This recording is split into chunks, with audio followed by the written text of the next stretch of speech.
మిత్రులారా, ఈ ఫోటోను చూసారా? చూడగానే మీకు తెలిసిపోతుంది ఇది తులసి మొక్క, తులసి కోట అని చెప్పేసి. ఈరోజు తులసి యొక్క చరిత్ర గురించి తెలుసుకుందాం. ఎందుకు హిందువులు పూజించాలి అనేటువంటి విషయం మీద. ఓం శ్రీ మహాగణాధిపతి సమేత భవానీ మాతా సమేత శంకర స్వామినే నమః. మిత్రులందరికీ నమస్కారం. నేను మీ సనాతన స్వామిని. ఈరోజు విషయం ఏంటంటే తులసి మొక్క. మనకి హిందువులందరి ఇళ్లల్లోనే తులసి మొక్క తులసి కోటలో కానీ, లేదంటే ఒక గోలెంలో కానీ, ఎలా వీలైతే అలాగ పెరట్లో కానీ, లేదంటే మన బాల్కనీ గ్రిల్స్లో కానీ ఎక్కడో దగ్గర పెట్టుకుంటాం. నీళ్లు పోస్తాం, పువ్వు అది పెడుతూ ఉంటారు, తులసి పూజ చేస్తూ ఉంటారు కార్తీక మాసంలోని. ఈ విషయం అంతా మీకు తెలిసిందే. అయితే అసలు ఈ తులసి మొక్కని పూజ చేయమని ఎవరు చెప్పారు? తులసి మొక్క తాలూకా ప్రాశస్త్యం ఏమిటి అనేటువంటి విషయం మన హిందువులే ఎంతమందికి తెలుసు? మీలో కొంతమందికి తెలిస్తే మంచిదే, తెలియకపోయినా పర్వాలేదు, ఈ వీడియో ద్వారా తెలుసుకుందరు. కానీ ఈ తులసి చరిత్ర ఎక్కడుంది అంటే శివమహాపురాణంలోని రుద్ర సంహిత అనేటువంటి అధ్యాయంలో చెప్పారన్నమాట. తంబుడు అనేటువంటి ఒక రాక్షస రాజు ఉండేవాడు. ఆయన కులానికి రాక్షసుడైన విష్ణు భక్తుడు. అంచేత నారాయణ్ణి ఏమని ప్రార్థించాడంటే, మహానుభావ, నాకు ఒక పుత్రుణ్ణి. అతడు ఏంటంటే దేవతల్ని జయించగలిగినంతటి వాడు కావాలి, దేవతల వల్ల అతడికి ఎటువంటి పరాజయం ఉండకూడదు అనేటువంటిది కోరుకున్నాడు. తదాస్తు అన్నాడు విష్ణు భగవానుడు. అలాగే కొన్నాళ్ళకి ఆయనకి శంఖచూడు అనేటువంటి పుత్రుడు జన్మించాడు. అతనికి యుక్త వయసు రాగానే రాజ్యాభిషిక్తం చేసేసి ఇతను పక్కకి తప్పుకున్నాడు. తండ్రిలాగే ఇతడు కూడా చాలా ధర్మశీలి, ధర్మ ప్రవర్తనుడు, అంచేత చక్కగా పరిపాలిస్తూ ఉండేవాడు.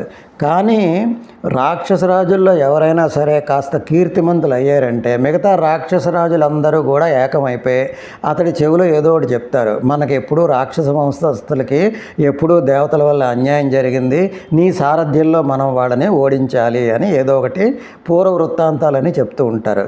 అలాగే జరిగింది ఈ శంఖచూడుడి విషయంలో కూడా.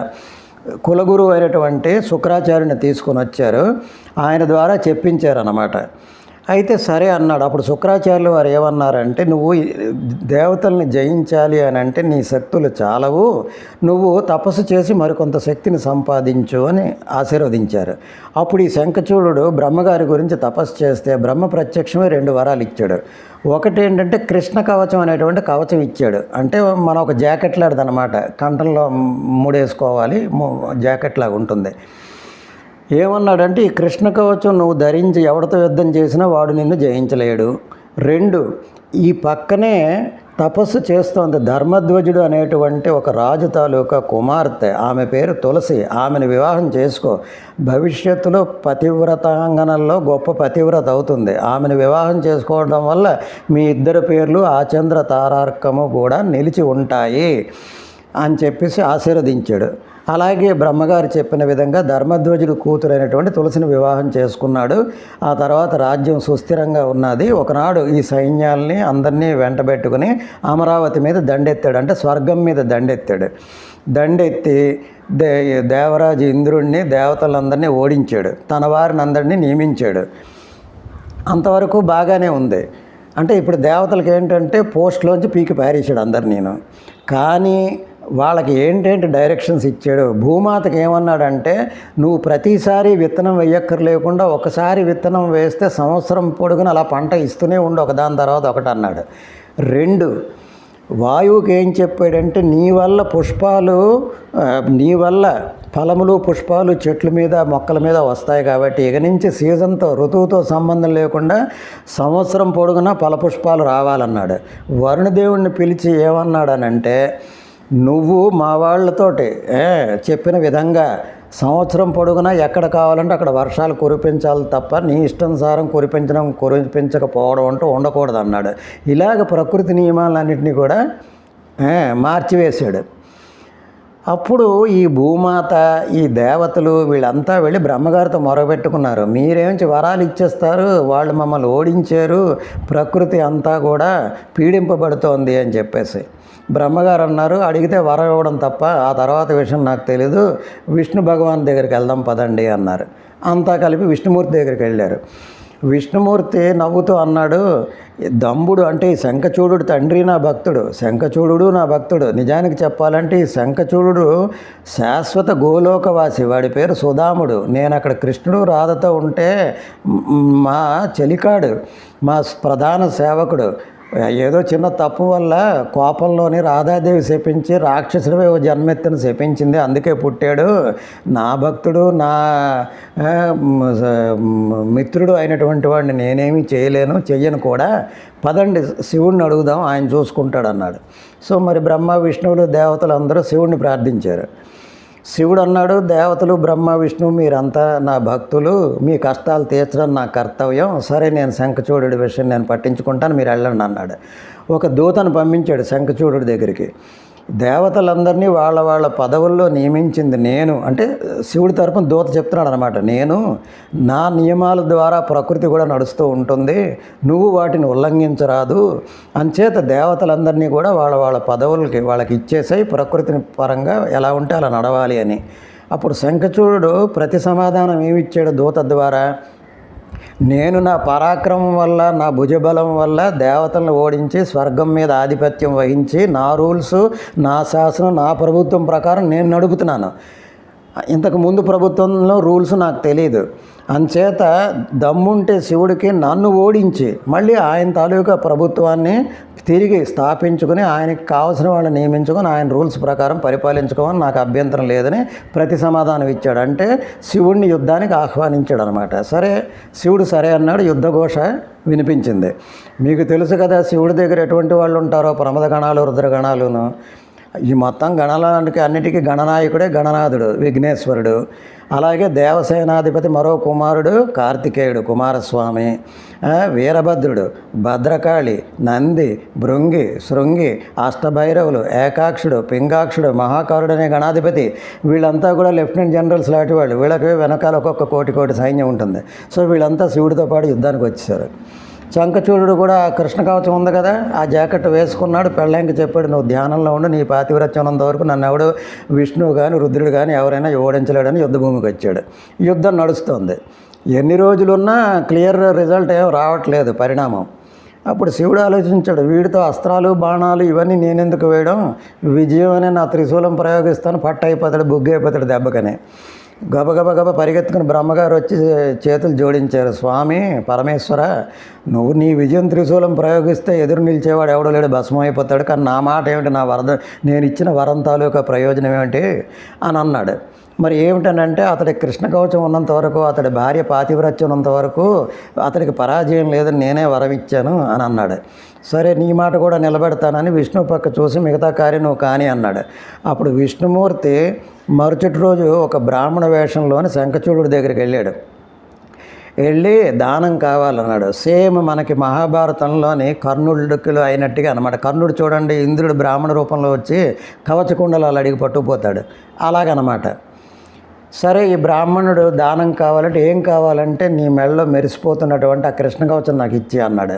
సరే ఇచ్చేస్తానని మరో ఆలోచన లేకుండా ఇచ్చేసాడు. ఆ కవచం ధరించి విష్ణుమూర్తి శంఖచూడు రూపంలోనే అతడి తాలూకా నగరానికి మరికొంతమంది అతడి తాలూకా మినిస్టర్లు, మంత్రులు, పరివారంలాగా కొంతమందిని క్రియేట్ చేసి సేమ్ అక్కడ కోట దగ్గరికి వెళ్ళి జయధ్వానాలు చేయడం మొదలెట్టారు. ఆ మీద నుంచి గవాక్షం నుంచి చూచినటువంటి తులసిమాత ఏమనుకుందంటే తన భర్తే కావాలి, విజయుడే వచ్చాడు అని చెప్పి ఆరతిలో ఇచ్చి లోపలికి తీసుకెళ్ళింది. తర్వాత ప్రణయ కలాపాలు, భార్యాభర్తల దాంపత్య దీవెన అంతా నడిచింది. ఆవిడ పాతివ్రత్యం భంగం అయిపోయింది. అయితే ఆవిడికి కొంచెం అనుమానం కలిగింది, భర్త తాలూకా వ్యవహారంలో ఏదో తేడా కొడుతోంది. ఎప్పుడైతే ఇక్కడ ఈవిడ పాతివ్రత్య భంగం జరిగిపోయిందో అక్కడ శంఖచూడుని పరమేశ్వరుడు నిర్జించేసాడు, ఆయన కైలాసం గెలిపాడు. ఈవిడ నిలదీసింది కోపోద్రిక్తురాలైపోయి, ఎవరు నువ్వు, అసలు స్వరూపం చూపించు లేదంటే శపించేస్తానని. వెంటనే మనోహరమైనటువంటి తన సస్వరూపంలోని నారాయణుడు ప్రకటితం అయ్యాడనమాట శంఖచక్ర గదా పద్మాలతోటి. ఒక్క నిమిషం ఆవిడ చేతులు జోడించి నమస్కరించింది అతడి పరమపురుషుడిని చూసి. కానీ వెంటనే తన స్వభావంలోకి వచ్చేసి కోపం వచ్చేసింది ఆవిడికి. నా మామగారు, నా భర్త, నేను, మీ అందరం నీ భక్తులము, నీ భక్తుల పట్ల ఇటువంటి కపటత్వం చేయవచ్చా? మోసం చేయవచ్చా? నీ హృదయం పాషాణం అయిపోయిందా? నువ్వు భక్తవత్సలుడు కావా? అంచేత నా భర్తను ఇలాగ చంపించావు కాబట్టి నువ్వు పాషాణం అయిపోదుగాక అంటే రాయి అయిపోదుగాక అని శపించింది పతివ్రత ఆవిడ. అప్పుడు విష్ణుమూర్తి అన్నాడు, నీకు తెలియదు, నువ్వు ఎన్నో జన్మల నుంచి నా సాంగత్యం గురించే నువ్వు తపస్సు చేసావు కాబట్టి ఈరోజు నా సాంగత్యం నీకు లభించింది, నా పొందు నీకు లభించింది, ఇదంతా కూడా నువ్వు కోరుకున్నదైనా వినలేదు, ఏడుస్తూనే ఉంది. అప్పుడు పరమేశ్వరుడు ప్రకటితమై 2 వరాలు ఇచ్చాడు. అమ్మ తులసి, మహాపతివ్రతవి నువ్వు, ఎన్నో జన్మల నుంచి నారాయణ్ణి పతిగా కావాలని కోరుకుంటున్నావు, అందుకే ఇది జరిగింది, నువ్వు చింతించుకు. నీ భర్త కూడా ఈ నారాయణ తాలూకా సఖుడే, నారాయణ తాలూకా సేవకుడే, గోలోకంలో సుధాముడి రూపంలో ఉండి శాపవశాన్న ఒక జన్మలో నీకు భర్తగాను దైత్యకులంలోనే శంఖచూడుగా వచ్చాడు. నువ్వు ఈ పార్థివ శరీరాన్ని ఇక్కడే త్యజించు, దివ్య రూపధారిణవే దివ్య శరీరంతో నారాయణతో వైకుంఠంకి వెళ్ళి సుఖించు. నువ్వు ఎక్కడైతే పార్థివ శరీరాన్ని త్యజించేవో అక్కడ నీ పేరు మీద ఒక మొక్క పుడుతుంది, అది పూజనీయం అవుతుంది. 3 లోకాల్లో అందరూ దాన్ని పూజించాలి. దాన్ని పూజించడం వల్ల లక్ష్మీనారాయణులు సంతృప్తులు అవుతారు. అలాగే నీ శరీరం ఎక్కడైతే నువ్వు విడిచిపెడతావో అక్కడ గండకీ నది అని ఒక నది ప్రవహిస్తుంది, కొత్త నది. అది అందులో స్నానం చేసిన వాళ్ళ పాపాలు పోతాయి, మోక్షగాములు అవుతారు. నీ శాపం వ్యర్థం పోదు. నారాయణుడు ఈ గండకీ నదిలోనే పాషాణమై శిలగా పడి ఉంటాడు. ఆ శిల నుంచి ఉద్భవించినటువంటి గుండ్రంగా ఉన్నటువంటి ముక్కలనే సాలగ్రామాలు అంటారు. ఆ సాలగ్రామానికి పూజిస్తే నారాయణని పూజించినట్లే.